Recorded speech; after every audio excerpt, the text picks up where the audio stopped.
Bos días a todas, todos e todes.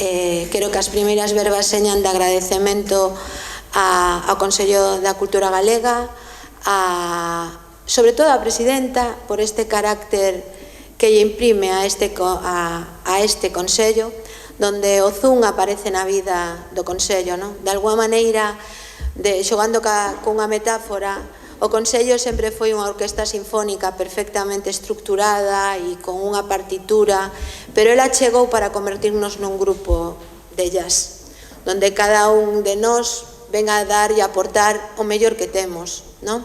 E iso fai que, gracias a eso, nos permitiche utilizar ese zoom, ese microscopio, para que ningún recuncho da realidade territorial de Galicia quede alleo á maneira de traballar ou de implementar os proxectos que se levan a cabo dende o Consello da Cultura Galega.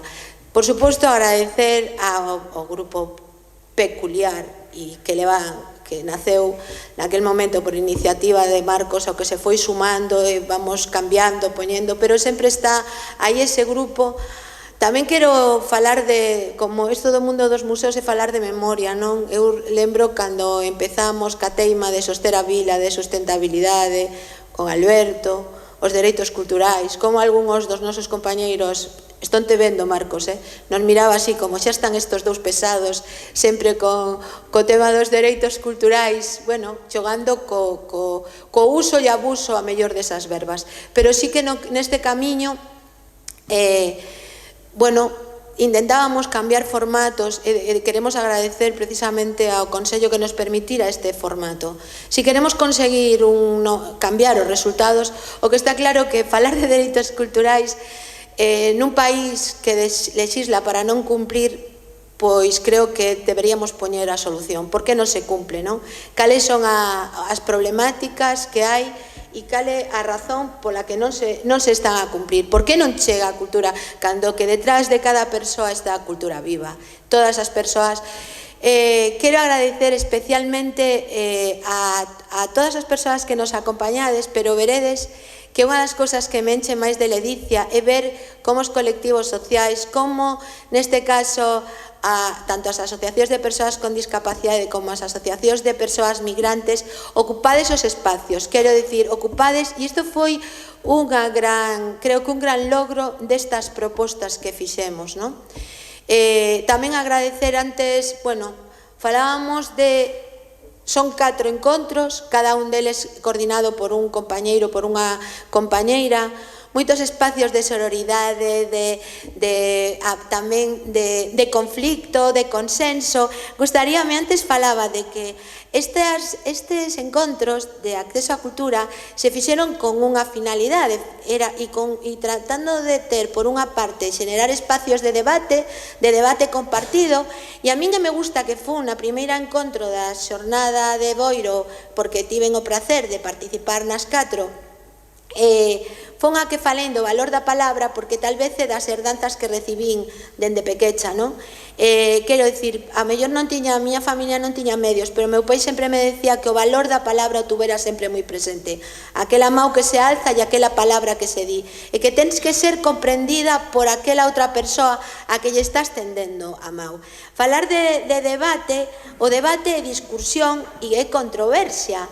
Entonces, precisamente, hai que aprender a discutir e hai que aprender tamén a xenerar desas controversias, porque o que fixemos ao longo destes 4 encontros foi como seguíramos o modelo da UNESCO, non? De aprender a ser, a facer, a vivir xuntas e a coñecer. Entón, durante todos estes encontros do que falamos, por riba sempre están esas persoas.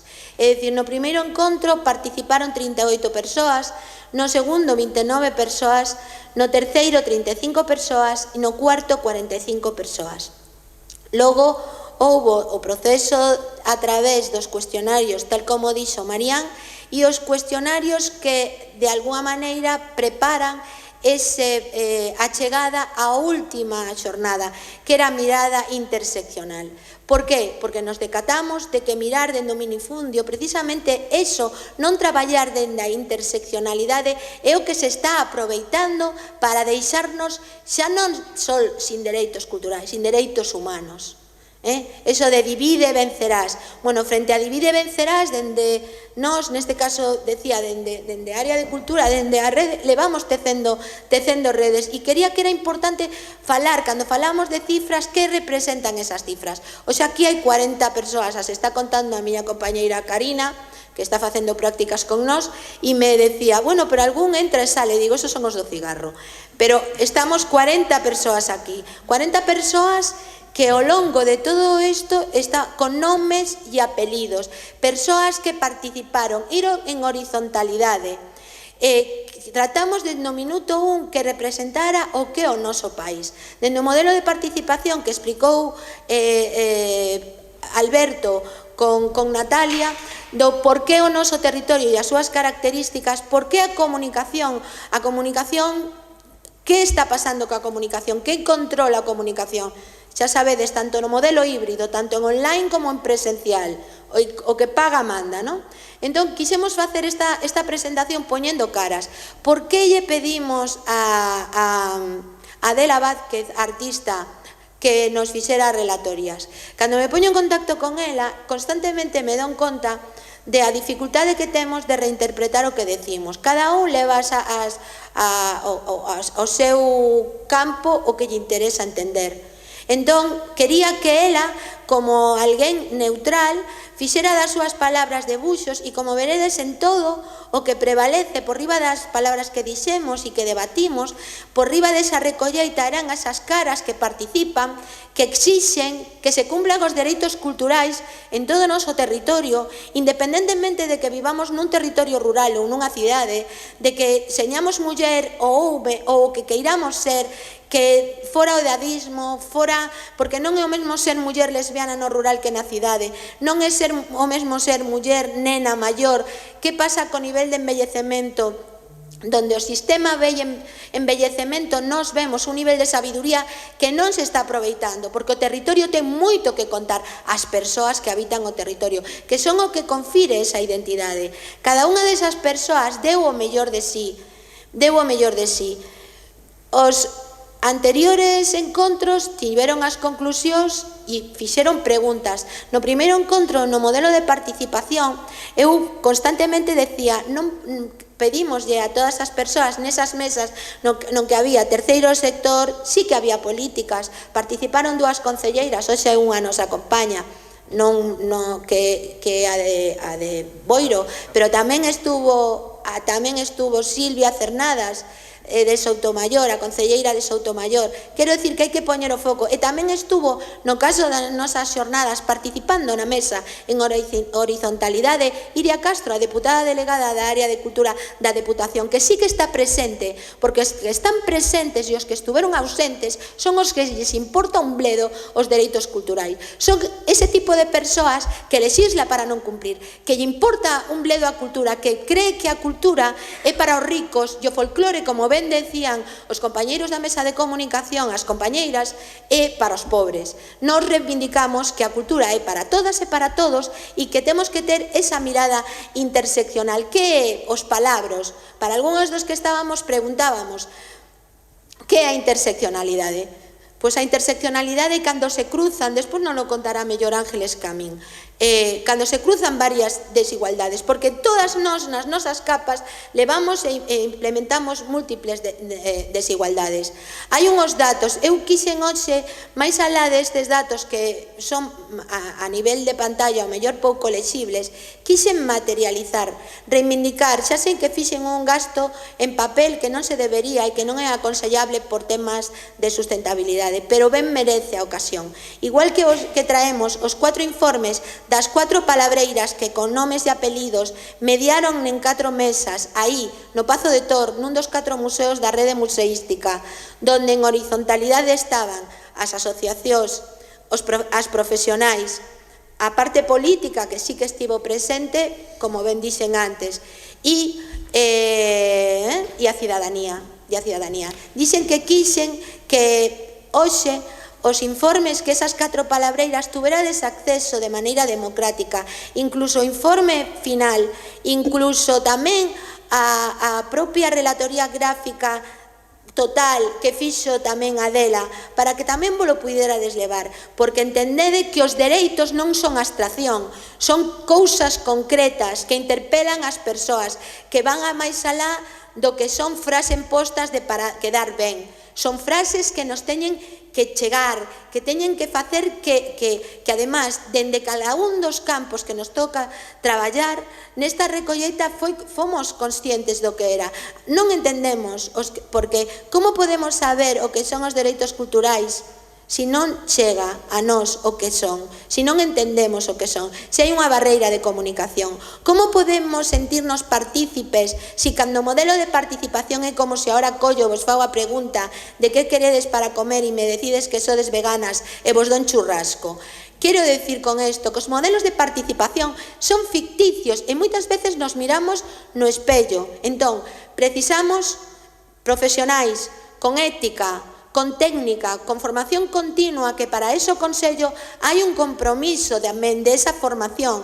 Pódese formar algún en ética? Pois sí, porque os valores son cambiantes e as persoas non temos precio, temos valores e temos que ser capaces de facer accións formativas, non alguén que venga a contar un monólogo, sino alguén que traballa en horizontalidade e aprende dos demais, aprende a escuitar, aprende a traballar a alteridade, a outredade.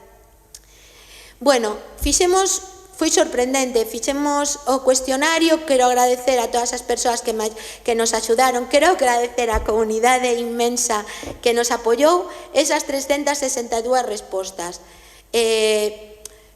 Como vos lo von a pasar e vamos moi mal de tempo, sí que me gustaría decir das asociacións que estiveron de quen participou, non? Xavier Rey Feijóo do taller da Ulloa, Kogami, con Cristina Alonso de Kogami, non? Estuvo tamén Aitana García Laje representando a Federación de Autismo Galicia. É moi importante nombrar para existir. Patricia Vázquez Carballal, que é unha referente da Delegación de Lugo de Saúde Mental de FEAFES Galicia. Tamén estivo Francisco Farnés Caminero, director da Axencia da ONCE en Lugo. Estuvo a Delenis Trujillo Yáñez e a Leida Naval Santos, hoxe tamén están, representando aquí Sintraocu. Tamén Irene Jiménez Cortiñas, de Secretariado Gitano. Ana Bereci Artúa, da Asociación Rioplatense. Leonardo Casado, do Voluntariado de ACEN a Coruña. Noelia Gómez, da Plataforma Diversa Infantil. As palabreiras e redactoras dos informes que vos vamos a entregar cando remate, cando que irades ao longo da mañá, que son Sergio Marei, Isabel Fernández, Ruth Sousa, Fran Quiroga. Decía que a presentación remata aquí. Por que estamos aquí? Estamos as dúas persoas que a veces diríamos, hoxe estamos representando a rede, non. Estamos representando a vida, estamos representando a diversidade de voces. Estas recollidas son só un inicio, como ben dixo a presidenta do Consello, dun camiño compartido cara a unha cultura verdadeiramente inclusiva, onde acceso á participación sexan dereitos reais. Galicia conta con voces diversas que seguirán alimentando este proceso, porque o camiño cara a igualdade cultural apenas comeza, e de eso, de reivindicar que isto continúe, se vai a encargar a persoa que vos vai a falar da recollida real que ela recolleu. Ela persoalmente participou nos 4 encontros. Non preparamos, non quixen que preparáramos nada. Quixen que realmente o resumo das conclusións finais poñer en voz, porque iso é poñer en voz, porque non é dar voz. A voz xa teñen, o único que temos é facer que os dereitos interpelen. O acceso é abrir a porta, sin ferramentas de integración non serve para nada. Da integración pasamos á inclusión, da inclusión pasamos á igualdade e da igualdade pasamos á sustentabilidade. Solamente decirvos que en breve empezamos xa un novo camiño, esa sección de políticas culturais do Consello da Cultura Galega que traballa xunta con moitos disensos porque pensamos de forma diferente, porque xeneramos debates, porque non somos iguais, pero en esa riqueza que temos en común o moito que queremos a Galicia, o moito que nos importa o acceso á cultura, a todos os integrantes das políticas culturais. Vamos a querer chegar a todos os concellos, a todas as aldeas, a todos os recunchos e a todas as persoas. Así que, Ángeles, tú é a palabra.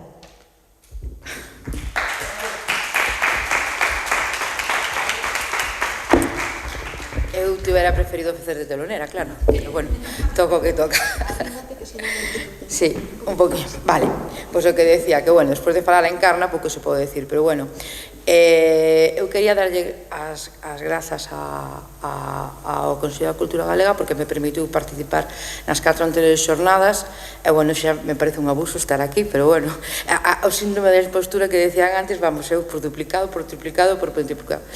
Pero bueno, quería simplemente decirvos que cando se fala da interseccionalidade, que moitas veces non a queremos entender, porque somos demasiado simplistas e somos unha sociedade moi etiquetadora. Entón, claro, unha persoa ten que ser, pois, unha cousa ou outra. Pois non, pode ser moitas. Eu, no vídeo que puxo antes aí Marián, decía, son cidadana e son cega, pero son cidadana, son cega, vivo no rural, teño un corpo diverso, son profesional da cultura, bueno, encántame decir isto, tamén, cando falamos de cultura, non nos damos conta da diversidade, porque cando falamos dos dereitos culturais, e que non nos creemos o que son os dereitos culturais, non queremos entender, non entendemos que logo falamos de outros dereitos como educación, e que educación sen cultura?